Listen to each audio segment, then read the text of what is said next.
ఇది వినండి. మొత్తానికి 14 years అమ్మాయిని వేసానంటావు.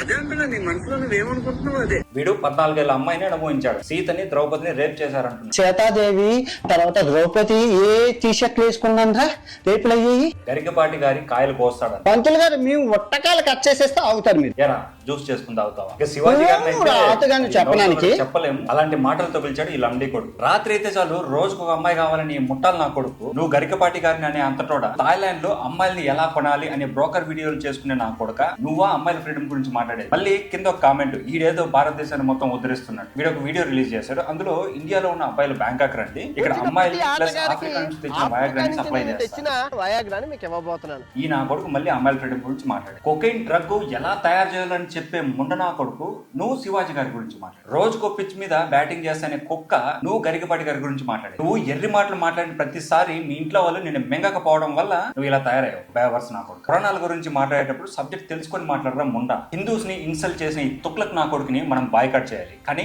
ఇంకా మనం సపోర్ట్ చేస్తాం. ఈ వీడియో వల్ల నాకు సబ్స్క్రైబర్స్ కానీ ఫాలోవర్స్ కానీ రాకపోయినా ఎటువంటి ప్రాబ్లం లేదు, కానీ వీడిని ఫాలో చేస్తున్న సబ్స్క్రైబర్స్ మాత్రం ఖచ్చితంగా అన్సబ్స్క్రైబ్ చేయాలి. వీడి ఛానల్లోకి వెళ్ళి వీడియోస్ చూడాల్సిన పని లేదు. ఆ థంబ్నెయిల్స్ చూస్తే చాలు అమ్మాయిల్ని ఎలా వాడుకోవాలని చెప్పడం తప్ప దాంట్లో ఒక కాన్సెప్టే ఉండదు. వీడు గరికపాటి గారికి శివాజీ గారికి క్షమాపణ చెప్పేంత వరకు వీడియో ఆన్లైన్ లో ఉంటుంది.